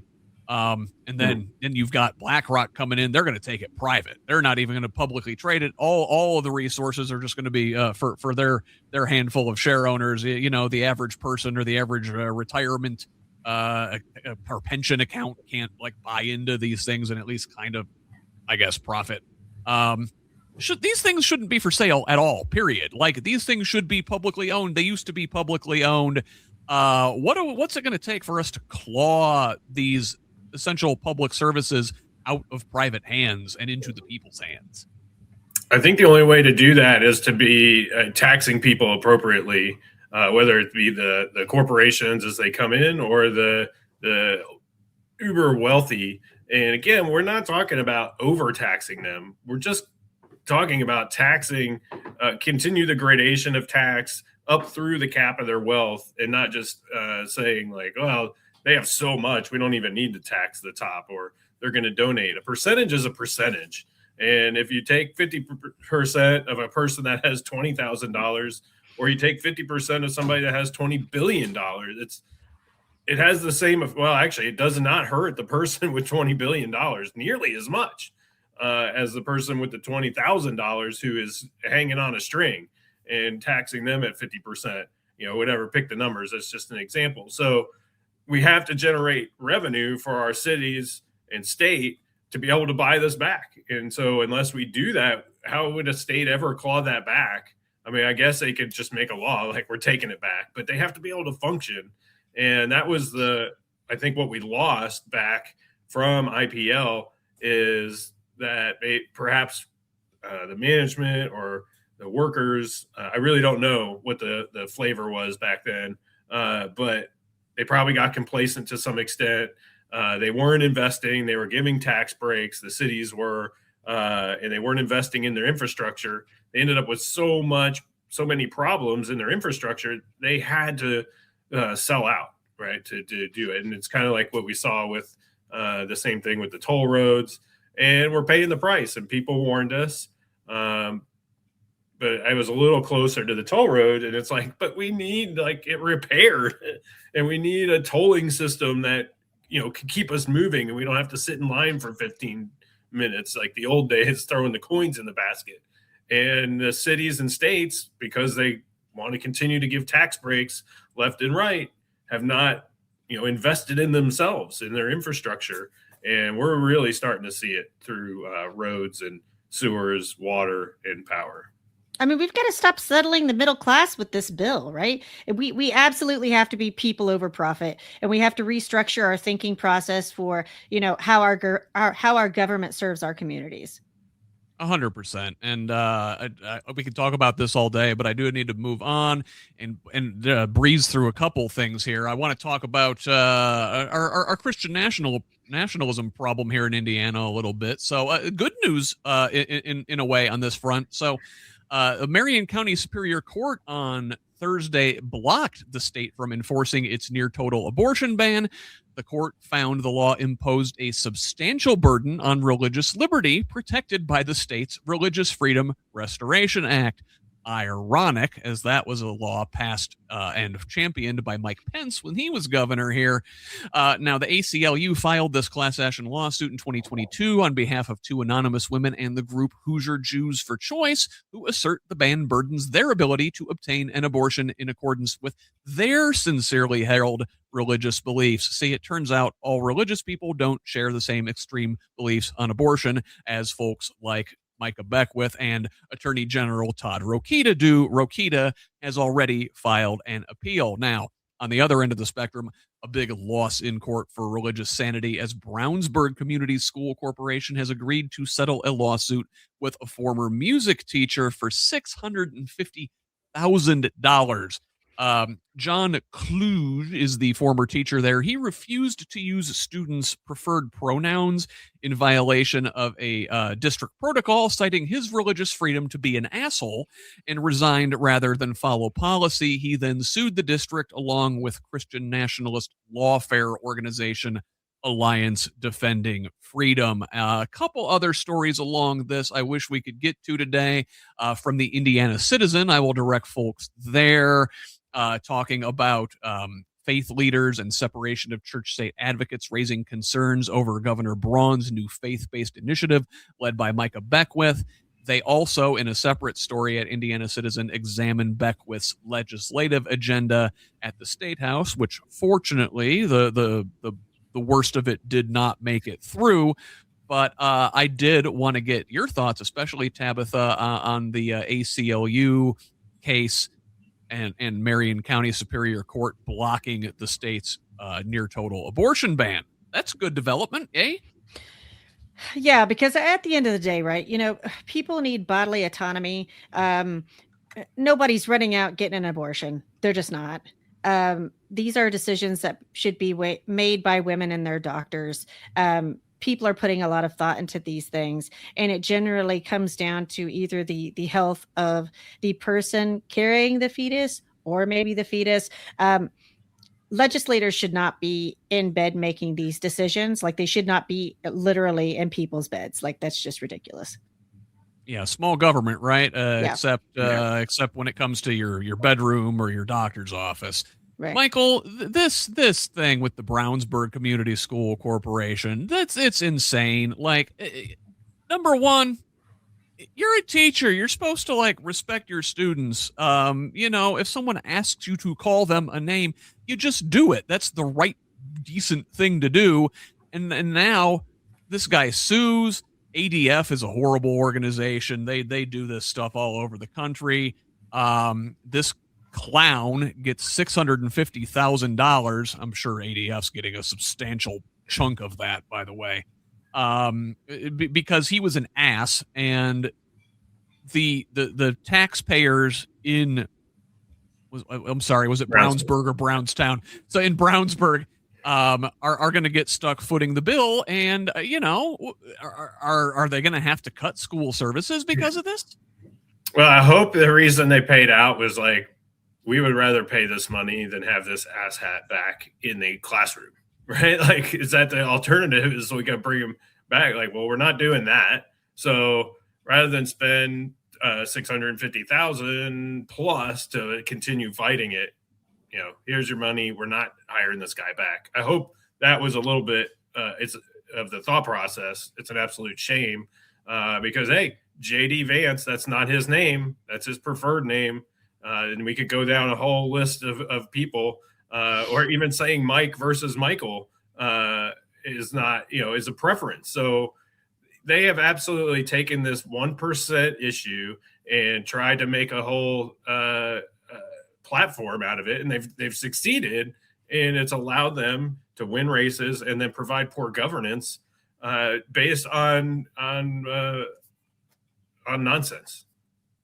It is on nonsense, and the kids in the school district are going to suffer because of it, and not just the trans kids, right? This guy and his religious fundamentalism, which has no place in public schools, is going to cost that whole district $650,000 is a huge chunk of change for a district of any size. But Brownsburg's not a huge town. It's a growing school for sure, and really it's going to affect is going to slow down. I'm sure they're adding 1 or 2 schools to their network right now, the way that area is growing. So it's going to affect that build. Hopefully it doesn't affect the current student services as it is now, but it certainly is going to slow down their development a little bit. I'm sure they're busting at the seams and having to build it, but and school budgets are tight. Don't get me wrong. But I know that's a growing area of the suburbs. Yeah.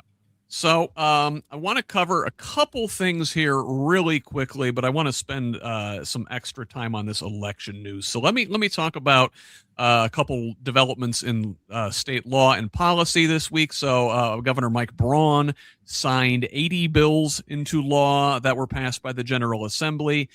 The Assembly wrapped up at the end of February. For more details on that, you can see the last episode I did with Mad Voters last weekend, where we talked about everything that came through this session at the General Assembly. Braun said he is not going to veto anything. So if the legislature passed it, he's going to sign it.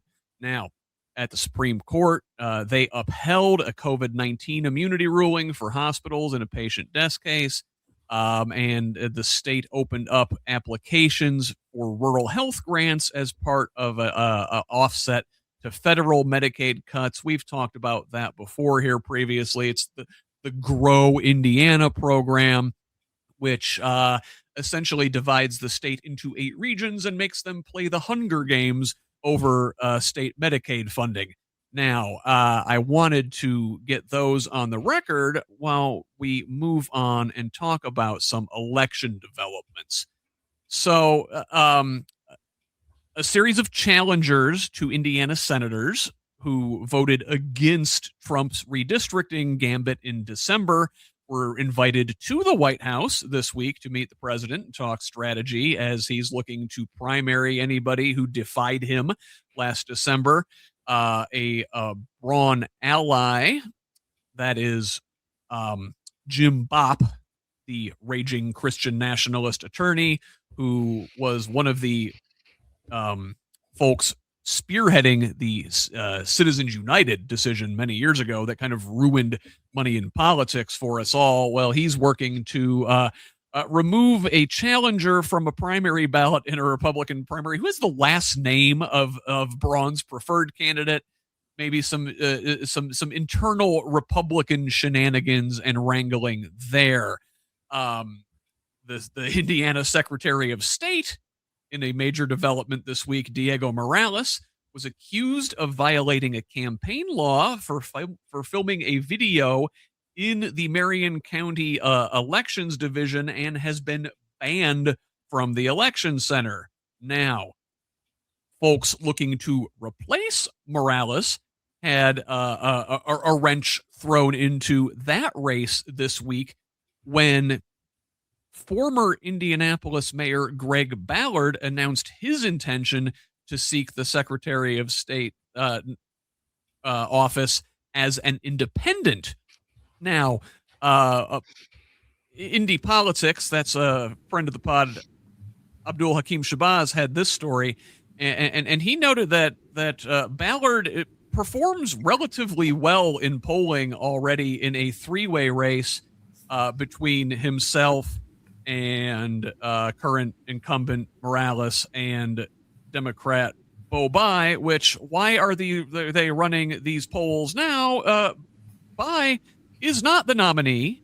He has a far better Democratic opponent going into that party's convention in June. I hate the way they treat this kid as the presumed nominee. Now, Michael, we're talking about your wife, Blythe Potter, who is a Democratic candidate for Secretary of State. So if you want to dip out and not talk about this part, that is absolutely fine. But Tabitha, Ballard apparently is polling in the 20% range. A three-way race with those three. They're showing Bai would win. Again, I hate that they're even asking that question. He's not the nominee. But what do you make of this as a potential three-way race now? So they're claiming this is a three-way race without Blythe. They're not polling asking about the best candidate in this race. I don't know why. Well, but for the argument's sake, there's three parties, so to speak. Mm-hmm. Yeah. No, sure. I hear you. On that. Okay, I'm going to speak to you as a Hoosier and as a voter, not as a candidate. There is no way in hell that I'm voting for Bo Bai. He's got too many connections to dirty money. I like Blythe. This actually doesn't have anything to do with Blythe, right? Though I like her. This has to do with truth. This has to do with justice. This has to do with Hoosiers. I'm not convinced that any of these guys in the race have got the stuff. I will not be voting for any of them. I think there are a lot of female voters in Indiana right now that will not be voting for any of them. I find it disgraceful and distasteful the way that the Democratic Party has been propping up Bo Bai. Nobody likes him. He's not from here. He doesn't go here. Just because he has whatever connections that he has through his father that cycles all the way back to that dirty Epstein money. Hoosiers smell a rat, and it's Bo Bai. No, thank you. Michael, I'll ask you, and again, you can defer from speaking about the dynamics of the three-way race, but you can shit all over Diego Morales if you'd like. Well, I will say, folks, I am a candidate running in Indiana, and so is my wife, right? But I have a stake in the Democratic Party as a candidate, and so I do have an opinion. I'll keep it mild. I'll keep it mild. Of course, I'm going to be voting for my wife. Of course, I think she is the best candidate. And I think having an independent really waters down the Bai case in that, heck, Ballard may be left of Bai, right? I really think that could be the case, even as we know he's not an independent, he's a Republican. But what it does is it, as Tabitha said, it piles up these men. And again, and it just is like, are we going to keep pounding ourselves in the face with these people that cannot uphold justice for the folks of Indiana? And just the reasons I've been involved in politics now, and is the same reasons for my wife, is to help the people of Indiana, period. We have no financial agenda. We have no self agenda. We weren't ever planning on being involved in politics, but the current politicians were not helping the people of Indiana. They're helping themselves and they're helping corporations, and we want to put an end to it. And that's really what we need to get at. And so I encourage people to, and really the viewers of this show, being progressive, are probably looking very closely at Blythe already. So I'm not preaching to the choir here. But yeah, they're kind of fighting for the middle, and the middle's got us nowhere. Yeah, kind of where we started the show. That's a bunch of people that aren't going to speak up when they need to, including the former mayor.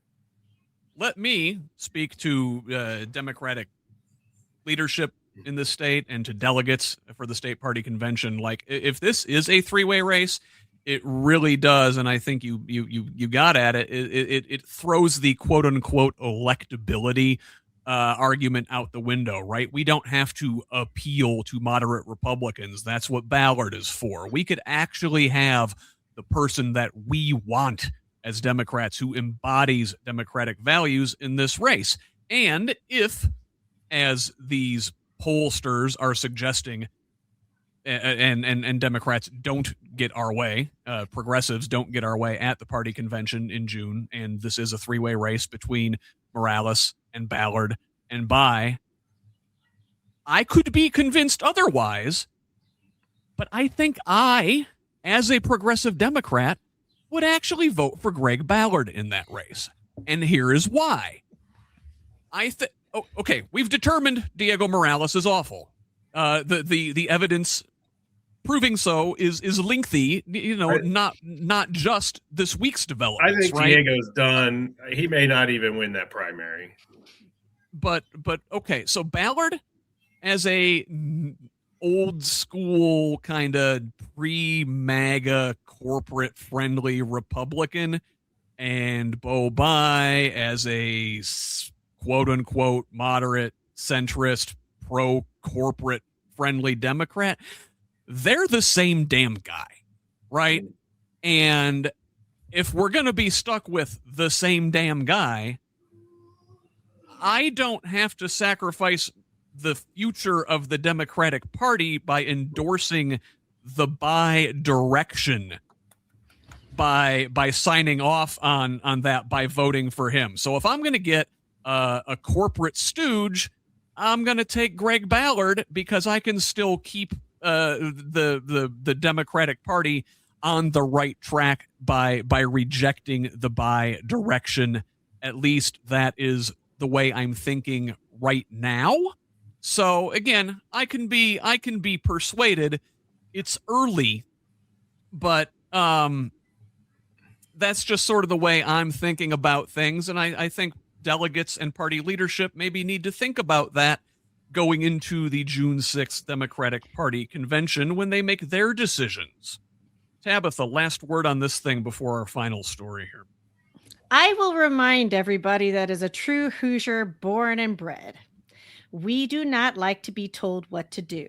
We do not like for candidates to be pushed down our throat. And that is what is happening with Bo Bai. So I think you're absolutely correct. I think the entire progressive section of the party will not vote for him. I know for a fact, because I've spoken to a lot of Republicans, they will not vote for him. I do not know why they are so hard pressed to prop this guy up, but he will lose. I am convinced that he will lose, and he will not be getting my vote. I'm going to vote for Blythe Potter. All right. So one more thing on this is that just like the men think they know everything. Notice it's also all Marion County, Indianapolis folks that are trying to take control of this Secretary of State. And not that we live all that far outside of the city, but it's at least not somebody that's Indianapolis focused, and so they kind of the folks of Indianapolis try to rule Indiana politics, kind of like the men do, like, oh, we know better. And that's not always the case. Indiana's a big state. The buy machine has been strangling any movement for the Democratic Party in this state for generation now, and I'm tired of it. So, the last story this week, final news. So, former Notre Dame football coach Lou Holtz passed away this week, and now they say it's in poor taste to speak ill of the dead, but Lou Holtz can rest in hell. This guy was too racist for Arkansas in 1983. He got fired from his job as coach at the University of Arkansas because he continued to associate with and make commercials for Jesse Helms. And if you folks don't know who Jesse Helms is, go look him up. This guy was a virulent racist who was a senator from, North Carolina, one of the Carolinas, for many, many, many years. Now, Holtz, despite being run out of Arkansas, was welcomed with open arms at Notre Dame just a couple years later. He led the Irish to a national championship in 1988 when that university was Indiana's premier football school. But he sort of fell out of favor there, lost his job several years later. Notre Dame has been treading water ever since.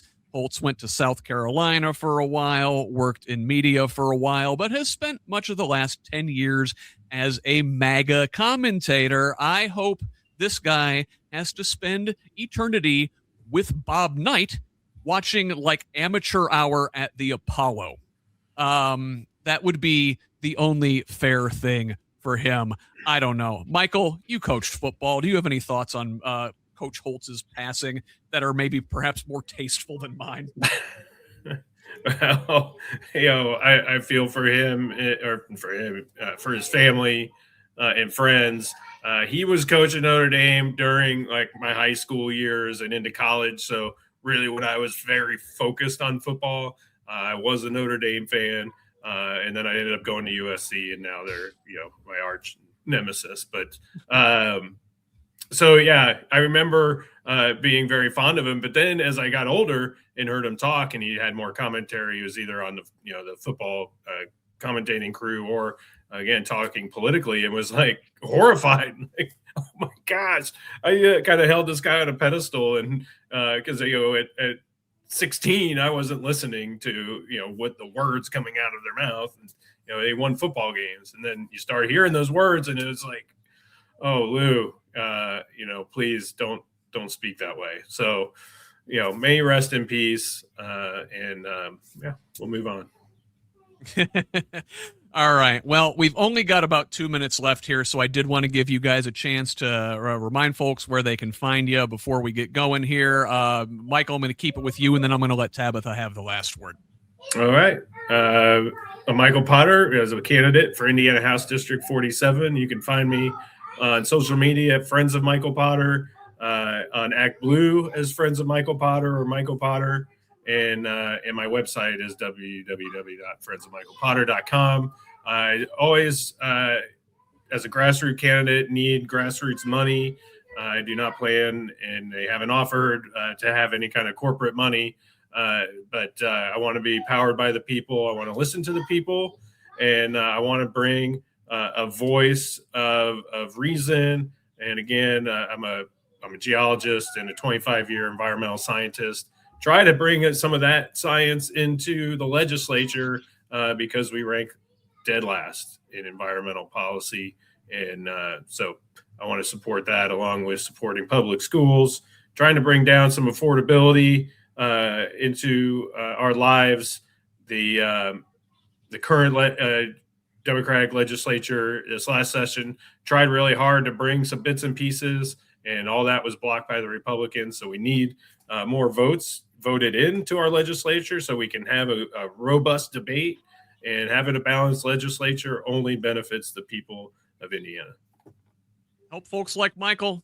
Democrats running 13 points ahead on average in state house races over this last year. So I'm going to need a few more than 13 to flip my seat, but it can be done. All right. Now, Tabitha, how about you? Where can the good folks find you if they want to help you down in the 8th district there? Well, anywhere. Tabitha Ziegler or Tabitha Ziegler for Congress.